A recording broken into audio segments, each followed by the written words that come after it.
pour nous. Jéhovah, Tsidkenu justice, Jéhovah Shalom paix, Jéhovah Sama omniprésent, Jéhovah Mkadesh. Sanctificateur, Jéhovah Raph guérisseur, Jéhovah Jireh fournisseur, Jéhovah Nisi drapeau. Bannière, Jéhovah Sabaoth leader, Jéhovah Roi berger. Troisièmement, nous découvrons ce que signifie avoir toute notre vie sous la souveraineté de Dieu. Ensuite, nous discutons du trésor de la provision de Dieu et de l'endroit où nous devons être pour recevoir de Dieu. Cinquièmement, nous parlons du trésor du pardon et de ce que signifie réellement pardonner. L'avant-dernier trésor que nous avons découvert était la puissance de Dieu. Dans Éphésiens, il nous dit d'être fort dans le Seigneur et dans sa puissance, puis il nous donne un impératif supplémentaire.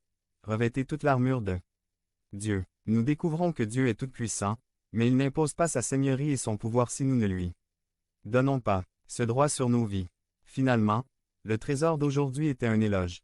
Il est intéressant de voir comment le Christ nous a appris à commencer à entrer en communion avec le Père par l'adoration et la louange et à terminer notre prière par la louange. Puissions-nous ne jamais entrer ou quitter la présence de Dieu sans nous incliner humblement pour offrir des sacrifices de louange et notre adoration rationnelle.